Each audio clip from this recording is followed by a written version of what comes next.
Hello, everyone, and welcome to another episode of the Cloud Security Alliance's podcast series, CSA Security Update. I'm your host, John DiMaria. CSA is the world's leading organization dedicated to defining and raising awareness of best practices to help ensure a secure cloud computing environment. We harness the subject matter expertise of industry, associations, governments, and members to offer the best in research, education, certification, events, and products.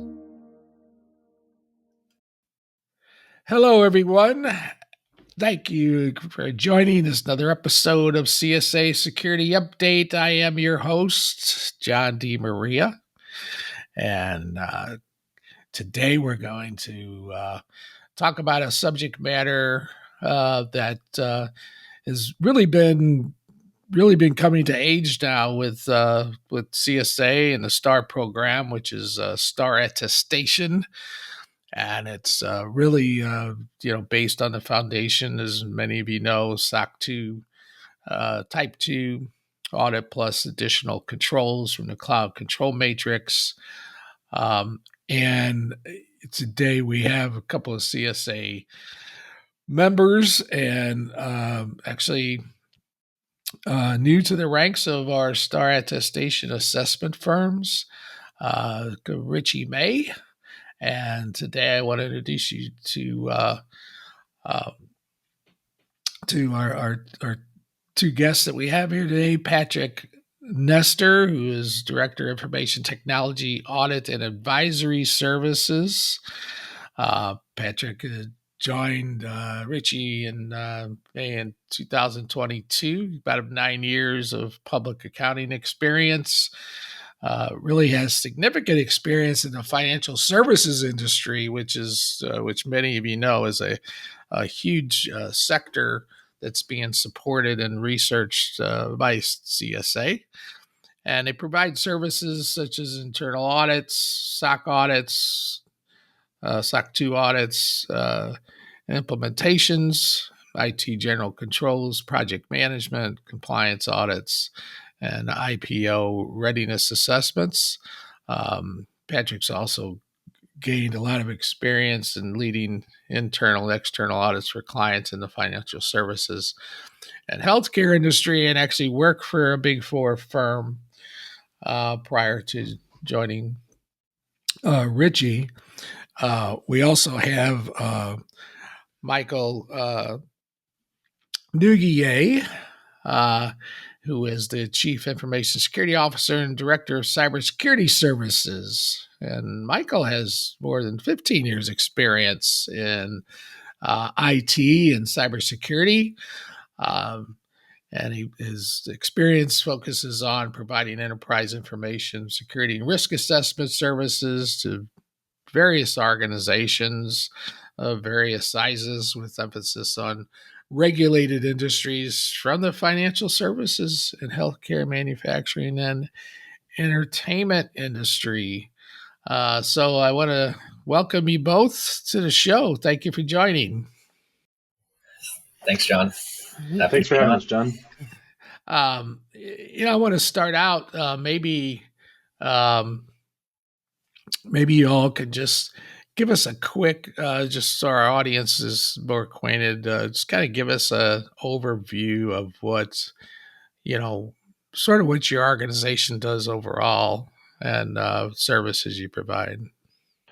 Yeah, I'll take that one. Richie May is a top 100 accounting firm in the U.S. Joined in the AICPA accounting firm methodology, and as with most accounting firms, we've branched out into other advisory services, including cybersecurity and IT audit and SOC2 and a handful of others. And so we are heavily focused in the mortgage industry and alternative investments industry, but our advisory practices really span across the entirety of the spectrum of industries. And so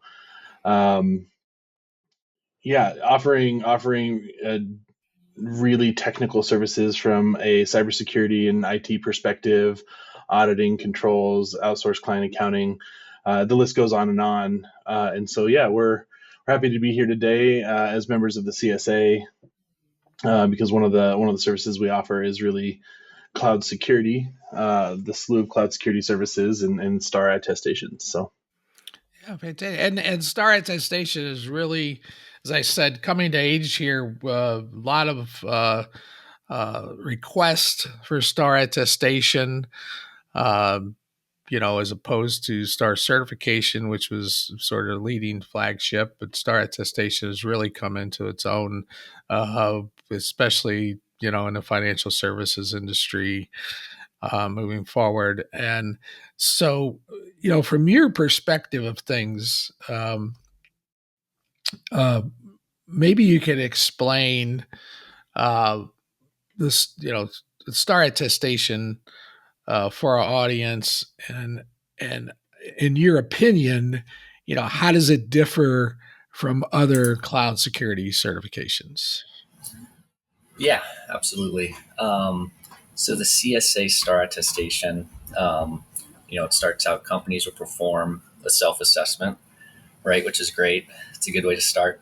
But what makes kind of the CSA STAR Attestation stick out is it provides the third level, third-party assurance, where someone like a Richie May or another member firm will come in and validate the results of your self-assessment. And when going to the marketplace, being able to say, hey, I have my SOC2. In addition to that, we have our CSA STAR attestation. That's just going to drive a level of trust that some of these other cloud certs, self-assessments aren't necessarily going to drive. So I think the key point being is that third-party assessment, right?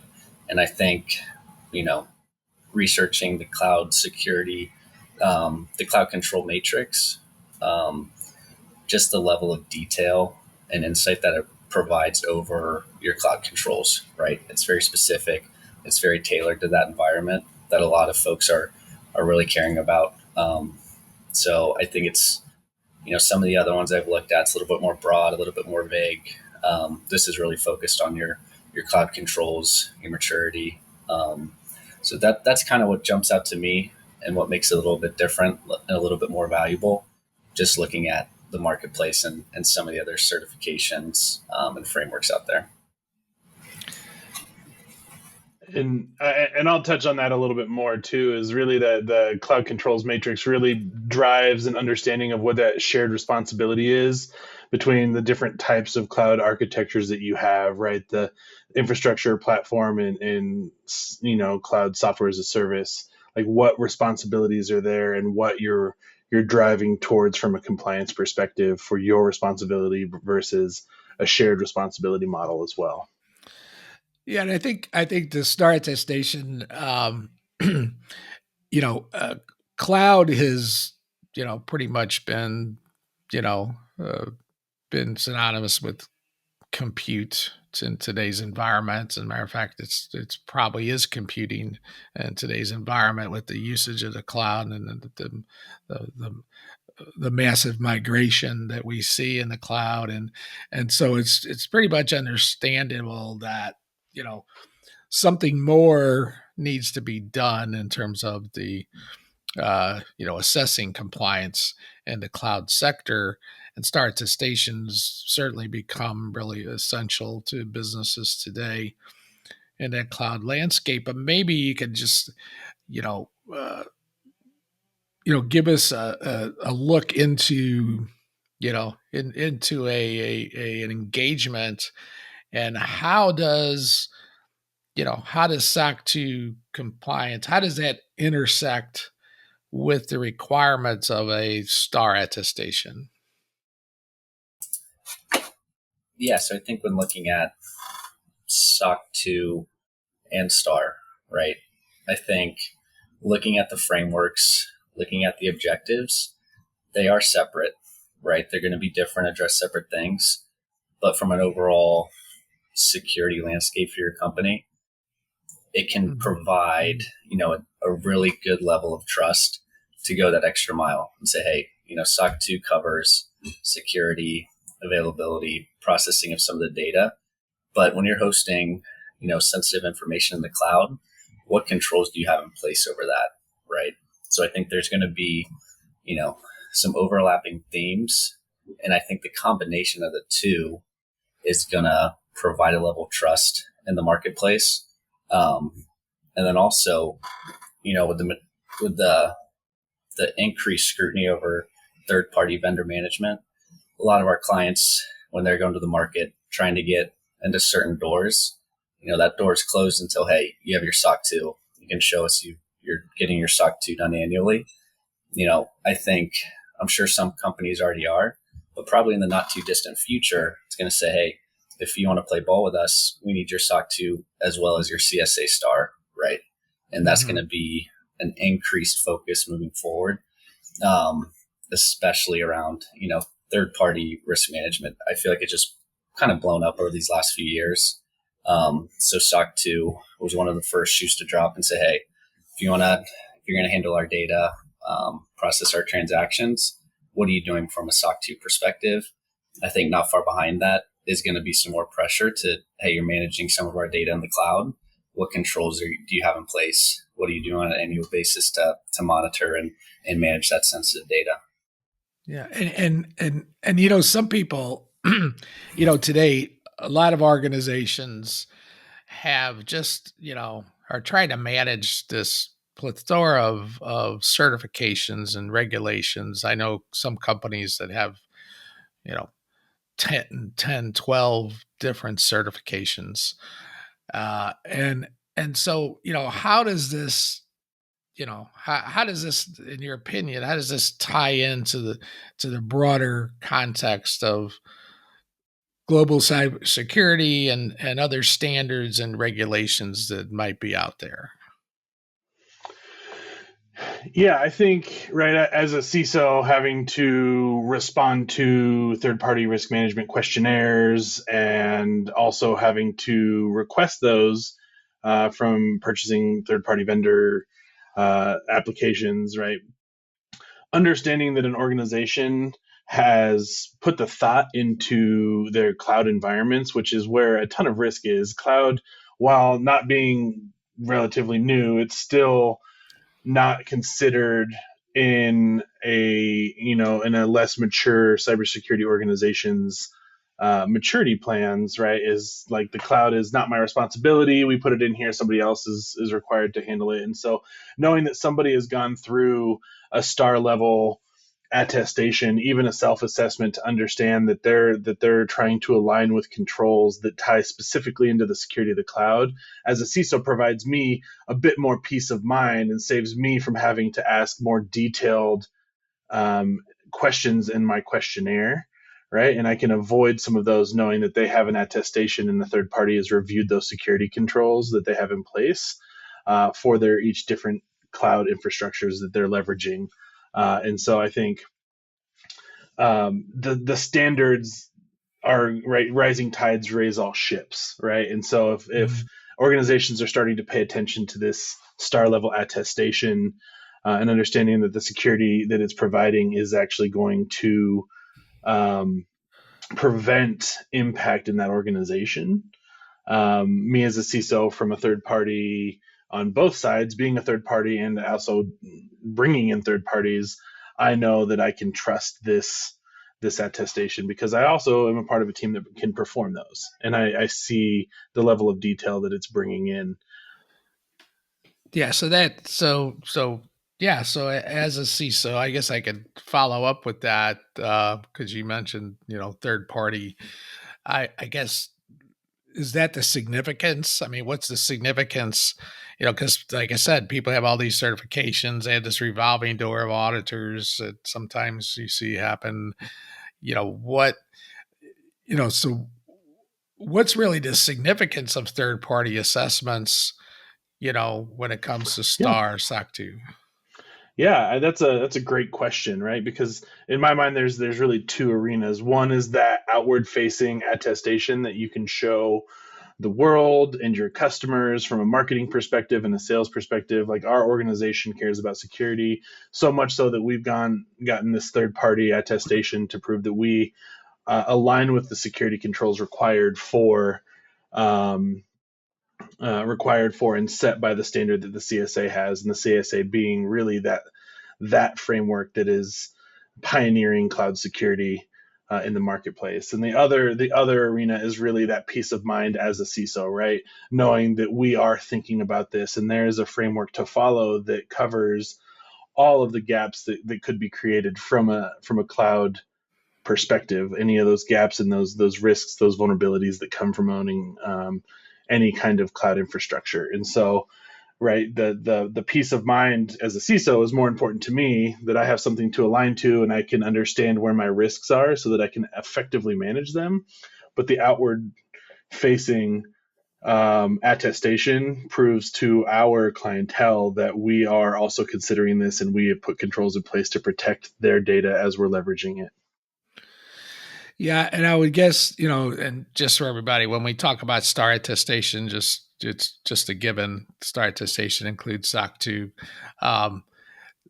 But in terms of, the data governance is a big issue these days. It's really come of age, one of my passions personally, and operational resilience particularly as well. So, how does something like STAR attestation, in your opinion, how's that going to help play this pivotal role of data protection and breach prevention? Of course, today with zero trust is a big thing, as well as AI. How does this play a a crucial role in ensuring that we have data protection and breach prevention as well? Yeah, I mean, governance is foundational to a mature cybersecurity program and a security program inside of an organization, whether it's data governance, cloud governance, IT governance, all tying into that introspective look into what we're doing, making sure that we're not just saying that we're doing something. We don't just have a policy, but we're actually governing that and aligning with what those policies state, and maturing those and rating against how that's doing, making sure that we're compliant with our own policies and procedures. And so, in preventing breaches and preventing threats and mitigating risk inside the organization, that governance is really there to put a magnifying glass over your security program to make sure that you are following those controls, and having that framework from the CAIQ, the CAIQ, or the CCM, right, to look at and answer those questions and know where those gaps are, like I said before, is really where that governance comes into play. Yeah, and to add on to that, I think one of the things that sticks out to me about the CSA framework is it's not designed to be a check the box activity, right? The key part there that Michael touched on is the continuous monitoring, right? What are you doing throughout the year? You're performing quarterly self-assessments, right, over these controls. Are you bringing in, third parties to do risk assessments on an annual basis, right? What are we doing from a continuous monitoring over our data protection, as opposed to it being, hey, we got to the end of the year, here are the auditors, what can we give them, right? Like Michael said, it's introspective. It's how are we managing this on a day-to-day basis to make sure our customers' third-party data and our own data is secure at all times, right? Yeah, and we're actually moving into that that level 3, STAR level 3, continuous auditing, continuous monitoring, that should be launched sometime next year, I guess. But it's right down what you're, it's right down the path that you're discussing, as more and more people are looking for, especially in this virtual world of ours. People are looking more and more at, how do I evaluate CSPs? Yeah, I can go to the STAR registry. They're out there. I can see they're certified or they have a self-attestation out there. But what about that time period between, between audits, time, whether it be attestation or certification, how do I monitor these people? Because, we can no longer visit our suppliers like used to be in the old days, when I was a supplier quality engineer, and, you had to visit and audit all these suppliers, and it, that doesn't happen anymore today. So we've got to have a either way. And this, despite, this definitely helps in that that area. But let's put on your crystal ball for a second, and where do you think, how are these things evolving? What do you think, with the nature of cybersecurity threats? It's always a moving target. How, and of course, we're even looking CSA, we're addressing different sectors, like I said, financial industry, automotive industry, um, and so on. How do you see these standards evolving in the future? Where do you see this thing going? Yeah, it's going to go a lot of different ways, and a lot of that's going to be above myself and Michael's pay grade. But some of the questions that are going to need to be answered over the next few years is, okay, what are we doing about artificial intelligence? How are we securing those algorithms? Right? There's so many new technologies coming out that we can't afford to be stagnant from an audit and a risk space. Right? These are going to be changing year to year. I'm sure the AICPA and CSA are already kind of trying to look down the pipeline of some of these emerging threats and risks. But I think it's going to be tricky. It's going to be a lot of trial and error. But we can't afford, and especially in the data protection, the risk space, to stay stagnant, right? We're going to need to be agile. We're going to need to adopt new standards, new methodologies, new control frameworks are going to come out. So it's just going to be a challenge, but that's the exciting part of the job too, is figuring out these emerging risks, what, internal controls, what additional assessments can we do to hopefully forecast and prevent some of these emerging risks. And I'll piggyback onto that one to say that this has been a banner year from regulations coming down and without much notice, right? You see the SEC coming out with their incident response notification requirements.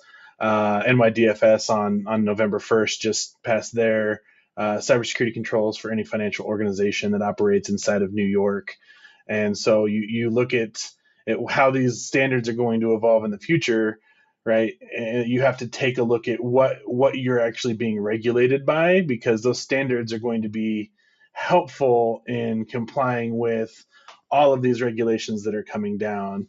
They may not specifically align with the two that just came down in the last 2 months, but what they will do is help prepare organizations and evolve to meet those regulations, right? The CSA knows that these things are happening and is continually evolving for those regulations that are coming down to make sure that from a cloud security perspective, we are aligning with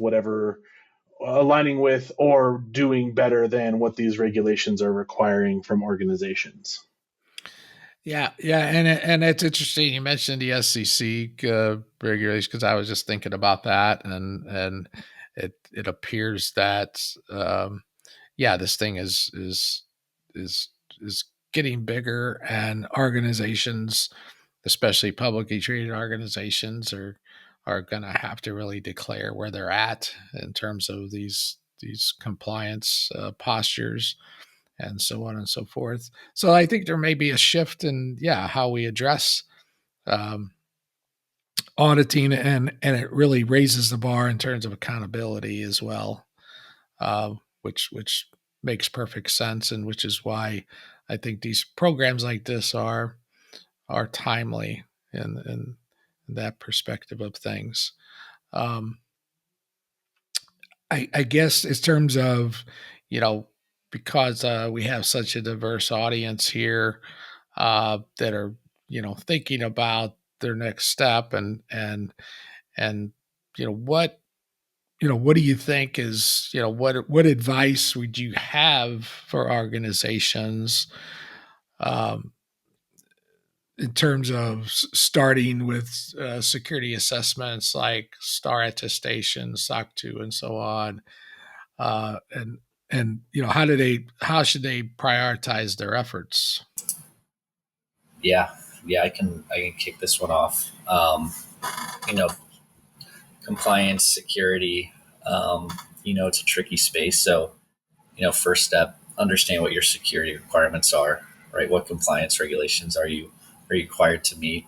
After that, engaging, a third party or, maybe internally just doing a risk assessment, right? Looking at your company, what's your risk profile, what type of audits or certifications we have lined up, over these next coming years to hopefully address and mitigate some of these risks. And a big step that I find sometimes people miss is educating your team and your company on security, on a SOC 2, why it's important, why we're getting it. Sometimes we'll come in and the client will be the first time they've ever heard of what a SOC 2 is, right? So educating them, they're like, why are we doing this? What's the point? So educating your company on why it's important and why it's going to continue to be important moving forward, just to make sure you get their full buy-in on that day-to-day basis.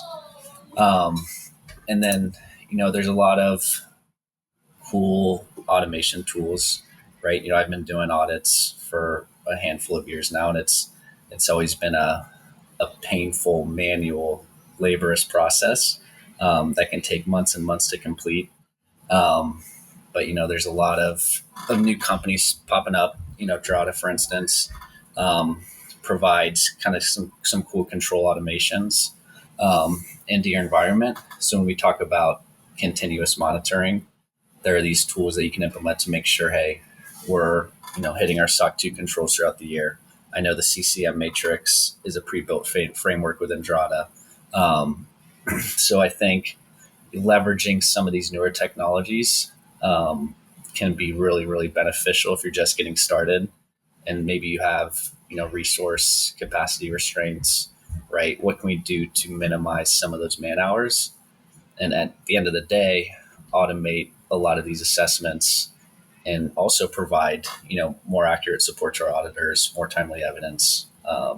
So those would be, kind of my initial steps, initial thoughts. Michael, anything you want to add?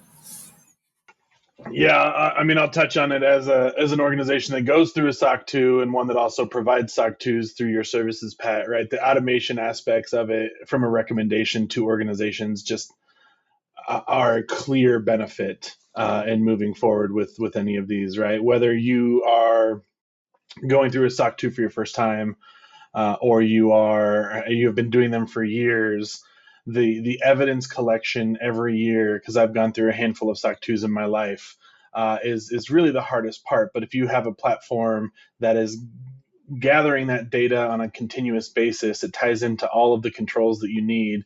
Right, some of these automation platforms can really take care of 80+% of really that evidence collection on a continuous basis, and so it makes a SOC 2 from that manual effort that you've been talking about in the past to this lack of manual effort and more automated efforts that lower the level of effort for an organization's not just security teams, but their human resources team, finance teams, whatever evidence we're collecting on that, sales teams even, that the SOC 2 is looking at in the design controls that they have, including whatever's coming from the CSA. Right, it ties into your cloud service providers. That automation is key to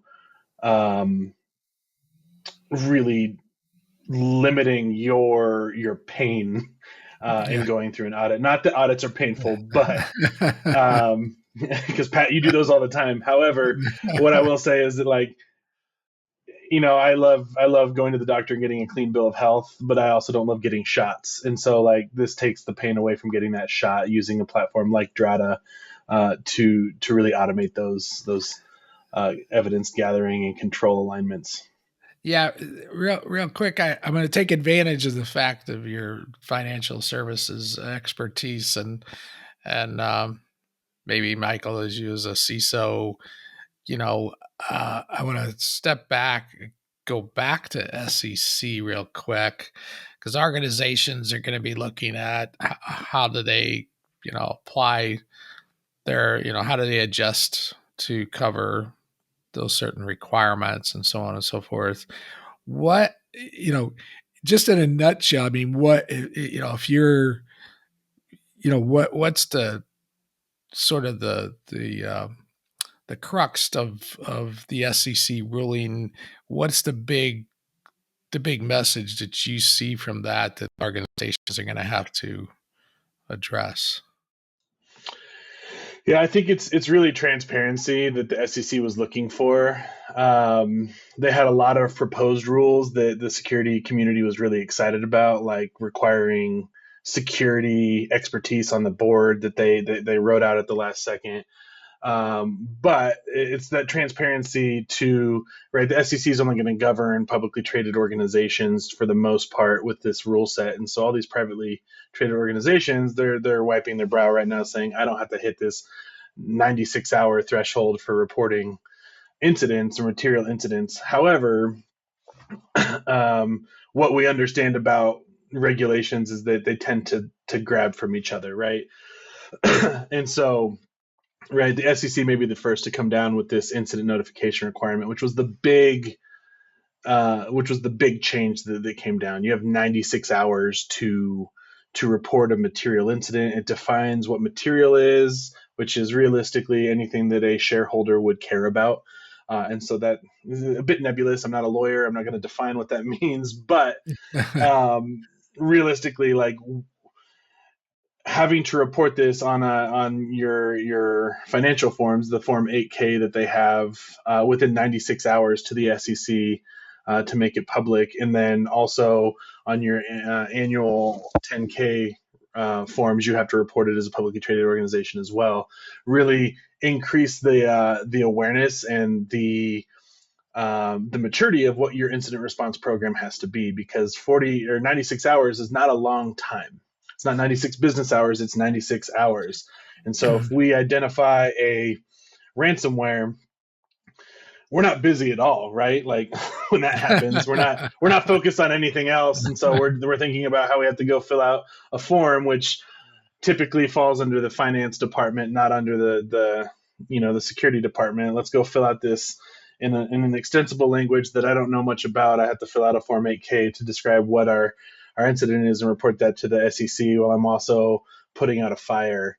Fortunately, they opened it up to allow organizations to report initially what happened, but also as they uncover data, they have 96 hours from when they uncover material impacts of that to report more and more on it. So it is going to increase the stress of the CISO.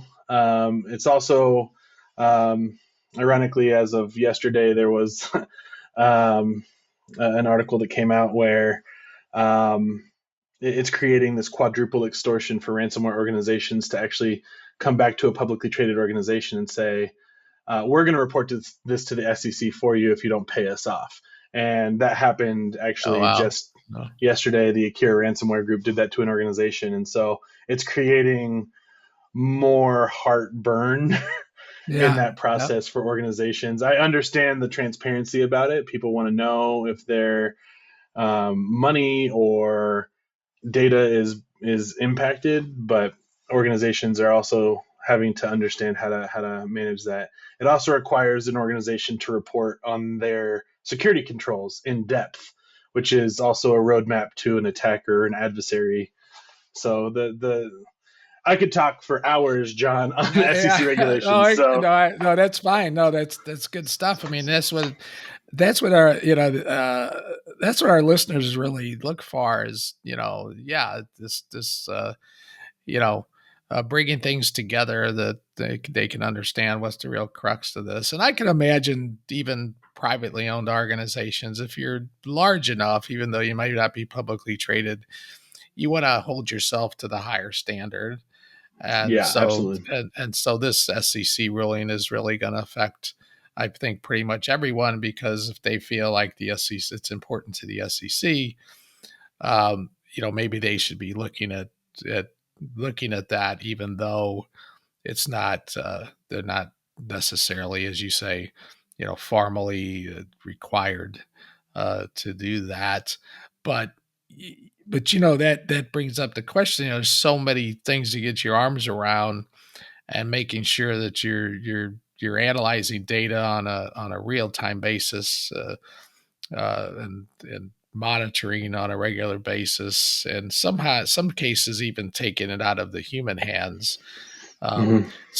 So that brings the question up of, what resources or tools, would you recommend to companies, that are looking to gain a deeper understanding and implementation of like CSA STAR Attestation and of course SOC2, which is the foundation of that.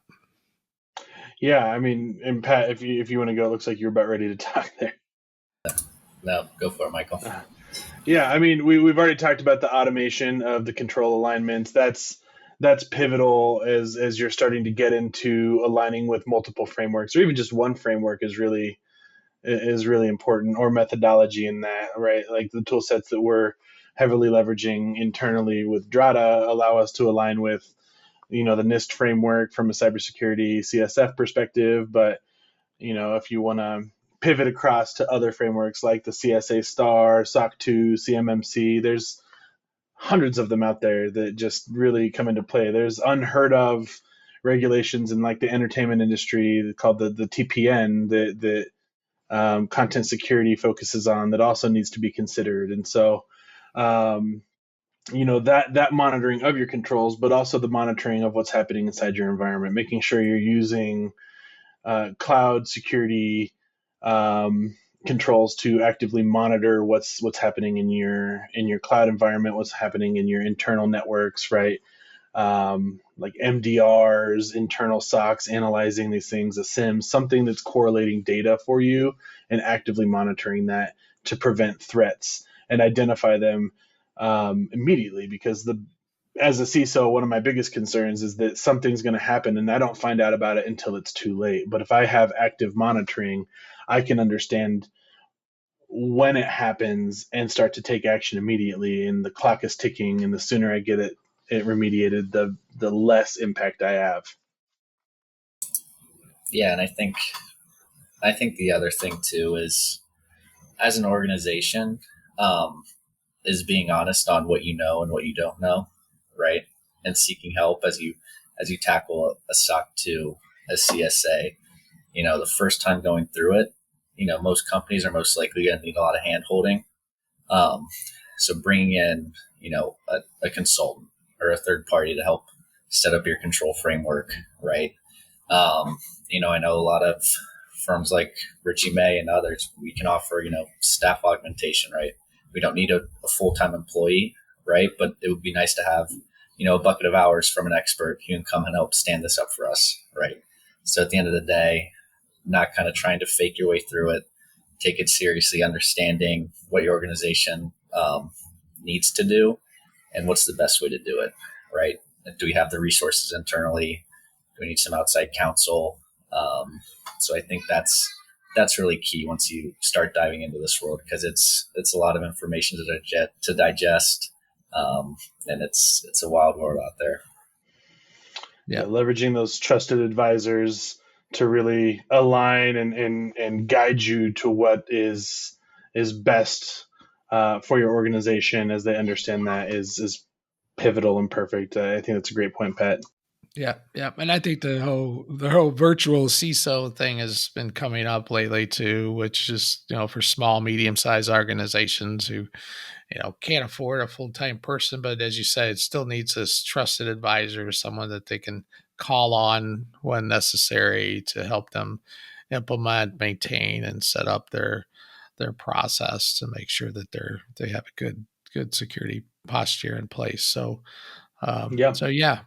yeah. The virtual, and I'll touch on that. The virtual CISO, not to push Richie May, but it's one of those services that we provide that really define an organization's cybersecurity practices from a cloud perspective, from a public-facing perspective, internal perspective, at fraction of the cost of needing a CISO full time. And most organizations in the small to mid-sized business arena really don't need that full-time support, but they do need that expertise, as you said, John, to really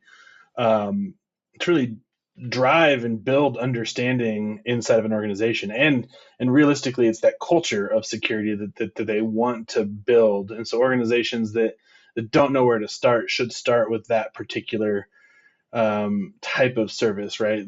Bringing on some form of security leader and a fractional perspective to outline what that culture needs to be for the industry that you're in, the business that you're providing, and drive towards a roadmap of security for your organization moving forward. Yeah. No, it's good to know, because it's organizations love to work with other organizations like yourself when you're looking for someone to audit you or help you in implementation. Someone who number one goes through it themselves, number two has implemented it and can help them implement it, and number three, if they choose to do so, they have a third party auditing service that can, that is really, ate their own dog food, so to speak, analogy we use here at CSA when we're testing things out.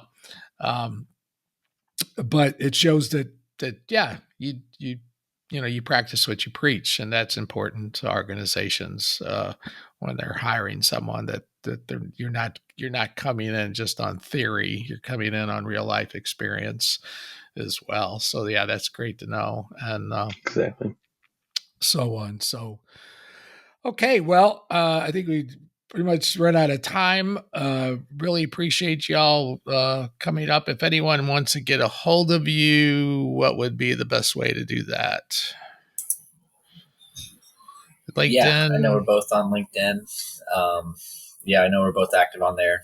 Feel free to reach out, connect. Happy to answer any questions. Or just talk through, brainstorming session, whatever you guys need. Yeah. Right.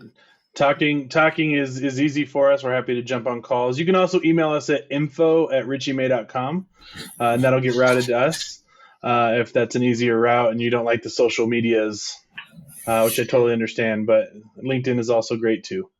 Yeah. And if you need to know any more, you can also go to cloudsecurityalliance.org, or support at cloudsecurityalliance.org, and we'll make sure you get hooked up with the proper resources on that end of things. So so really appreciate you all taking time out to come on and do this interview, and it's really has been enlightening and just really some really good quality information. So appreciate that. And for those of you in the United States, we want to wish y'all happy Thanksgiving, and we will talk to you real soon. And again, thanks for coming across. Absolutely. Thanks again, John, for the opportunity.